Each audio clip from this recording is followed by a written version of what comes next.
June മാസമായിട്ടും നല്ല വെയിലാണ് കേട്ടോ ഇവിടെ. ആദ്യത്തെ ഒരാഴ്ച മഴയൊക്കെ ഉണ്ടായിരുന്നു, പിന്നെ മഴ അധികം ഇല്ല. ഇപ്പോൾ ഇതേ നല്ല വെയിലായിട്ട് തെളിഞ്ഞ ആകാശം. അപ്പോൾ ഞാൻ വിചാരിച്ചു രണ്ട് പഴയ പാത്തിയുണ്ട്, അപ്പോൾ ഈ പാത്തിയിലേ 10 മണിയുടെ തണ്ട് മുറിച്ചെടുത്തിട്ട് നടാമെന്ന് വിചാരിക്കുകയാണ്. അപ്പോൾ ഇത് രണ്ടും ഞാൻ അളവൊക്കെ നോക്കി മുറിച്ച് വെച്ചിട്ടുണ്ടായിരുന്നു മുന്നേ തന്നെ. പഴയൊരു പാത്തിയായിരുന്നു, അപ്പോൾ ഇനി അത് ആവശ്യമില്ല. അപ്പോൾ ഇതിൽ 10 മണി നടാലോ എന്ന് വിചാരിച്ചു. ഇനി നമുക്ക് ആ പാത്തിയിൽ മണ്ണ് നിറക്കണം. അപ്പോൾ മണ്ണ് ഫുള്ള് മണ്ണായിട്ട് നിറക്കാതെ അടിയിൽ കുറച്ച് കരിയില ഇട്ട് കൊടുത്തിട്ട് മുകളിൽ മണ്ണിടാമെന്ന് വിചാരിക്കുകയാണ് കേട്ടോ. ഞാൻ കരിയില കുറച്ച് ഒരു ചെറിയ ബക്കറ്റിൽ എടുത്ത് വെച്ചിട്ടുണ്ടായിരുന്നു. അപ്പോൾ അത് എടുത്തുകൊണ്ട് വരാണ്. ഇനി നമുക്ക് അത് ആ പാത്തിയിൽ കരിയില ഇട്ട് കൊടുക്കണം. പാത്തി ഞാൻ നമ്മുടെ ചെടികൾ അടക്കി വെച്ചിട്ടുള്ള ആ ഒരു എൻഡ് വരെയാണ് ഇട്ട് കൊടുക്കുന്നത് കേട്ടോ പാത്തി. അപ്പോൾ രണ്ട് കഷ്ണമാണ് എടുത്തിട്ടുള്ളത്. അപ്പോൾ കറക്റ്റ് നമ്മുടെ ചെടികൾ വെച്ചിട്ടുള്ള ആ ഒരു ഭാഗം എത്തുന്നവരെയും ഈ 2 പാത്തികളും കൂടി കൂട്ടി ഇങ്ങനെ വെച്ചിട്ടുണ്ട്. പാത്തി വെച്ചേക്കണോടത്ത് അങ്ങനെ ഒരുപാട് വെള്ളമൊന്നും അങ്ങനെ കുത്തി ഒലിച്ച് വീഴില്ല. അതുപോലെ ഇതിൻ്റെ ഉള്ളിൽ ഇങ്ങനെ വെള്ളം കെട്ടിക്കിടക്കേണ്ട ഒരു അവസ്ഥ അതുണ്ടാവില്ല. അതുകൊണ്ട് ഞാൻ ഹോളൊന്നും ഇട്ട് കൊടുത്തിട്ടില്ല കേട്ടോ, ഡയറക്റ്റായിട്ട് ഇങ്ങനെ വെച്ചിട്ടുള്ളൂ. ഇനി അതിൽ കുറച്ച് കരിയില ഇട്ട് കൊടുത്തിട്ടുണ്ട്.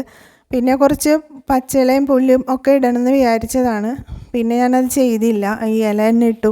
ഇനി നമ്മൾ ചില സമയത്തൊക്കെ നമ്മളിങ്ങനെ പുല്ല് ഇട്ട് കൊടുക്കുന്ന സമയത്ത് വേരൊക്കെ ഉള്ള പുല്ലാണെങ്കിൽ കുറച്ച് നമ്മൾ ഈ ചെടിയൊക്കെ നനയ്ക്കുന്ന ആ ഒരു സമയത്ത് അതിൻ്റെ ഒപ്പം ഈ പുല്ലും മുളച്ച് വരും. അപ്പോൾ പിന്നെ അത് ഞാൻ പറിക്കാൻ നടക്കണം. അതുകൊണ്ട് അത് പറിക്കുന്നതുകൊണ്ടല്ല പ്രശ്നം, നമ്മളത് പറിക്കുമ്പോൾ ഉണ്ടല്ലോ മൊത്തത്തിൽ ഇത് ഈ പാത്തിയിലാണല്ലോ ഇങ്ങനെ വെച്ചിട്ടുള്ളത്. അപ്പോൾ മൊത്തത്തിൽ അത് അങ്ങോട്ട് പോരും, ആ മണ്ണോടുകൂടി ഇങ്ങനെ മൊത്തത്തിൽ അങ്ങോട്ട് പോരും. പുല്ലാകുമ്പോൾ വേറെ എല്ലാ ഭാഗത്തേക്കും ഇങ്ങനെ പാഞ്ഞ് നടന്നിട്ടുണ്ടാവും. അപ്പോൾ ആ പുല്ലിങ്ങനെ പറിക്കുമ്പോൾ മൊത്തം മണ്ണോടുകൂടി പോരണോണ്ടാണ് അപ്പോൾ പുല്ലിടണ്ടാന്ന് വിചാരിച്ചത്. കുറച്ച് കൊന്നയുടെ ഇലയൊക്കെ ഇടാമെന്ന് വിചാരിച്ചു, പക്ഷേ അതൊന്നും ചെയ്തില്ല. നേരെ തന്നെ പിന്നെ 10 മണിയുടെ തണ്ട് പറിച്ചെടുക്കുകയാണ് കേട്ടോ. ഇത് പല കളറുണ്ട്.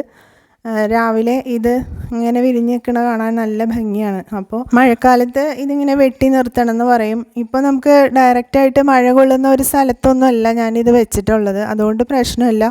പിന്നെ ഓവറായിട്ട് ഇതുപോലെ വളർന്ന് നിൽക്കുന്നതൊക്കെ നമ്മളിത് ഇപ്പോൾ വെട്ടിയിട്ട് ഈ പാത്തിയിൽ വെച്ച് കൊടുക്കുന്നുണ്ട്.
കരിയില കമ്പോസ്റ്റും പിന്നെ ചകിരിച്ചോറും പിന്നെ നമ്മൾ സാധാരണ മണ്ണും കൂടി മിക്സ് ചെയ്തിട്ടാണ് കേട്ടോ ഈ പാത്തിയിൽ നിറച്ച് കൊടുത്തിട്ടുള്ളത്. ഞാൻ പറിച്ചെടുക്കുന്ന ഓരോ തണ്ടിലും നല്ല വണ്ണം ഉണ്ടായിരുന്നു കേട്ടോ. അപ്പോൾ അതിങ്ങനെ നിർത്തിയിട്ട് കാര്യമില്ല, നമ്മളിങ്ങനെ കട്ട് ചെയ്ത് കൊടുത്താലാണല്ലോ പുതിയതായിട്ടുള്ള ശിഖരങ്ങൾ വന്നിട്ട് നന്നായിട്ട് ഇത് ചട്ടി നിറയെ ബുഷിയായിട്ട് നിൽക്കുകയുള്ളൂ.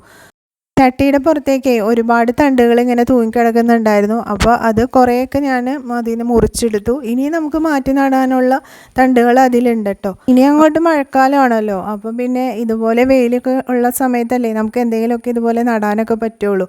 അപ്പോൾ കാര്യങ്ങളൊക്കെ മുൻകൂട്ടി നമ്മൾക്കൊരു പ്ലാൻ ഉണ്ടായിക്കഴിഞ്ഞാൽ ഇന്നത് ചെയ്യണമെന്ന് വിചാരിച്ചിട്ട് അതിനുള്ള കാര്യങ്ങളൊക്കെ മുൻകൂട്ടി ഒരുക്കി വെച്ച് കഴിഞ്ഞാൽ ഇതുപോലെ വെയിൽ കിട്ടുന്ന സമയത്ത് നമുക്കത് പെട്ടെന്ന് തന്നെ ചെയ്ത് തീർക്കാൻ പറ്റും. മഴക്കാലം ആയതുകൊണ്ട് നല്ല തെളിഞ്ഞ ആകാശമൊക്കെ ആയിരിക്കും, പെട്ടെന്നായിരിക്കും മഴയൊക്കെ വരിക.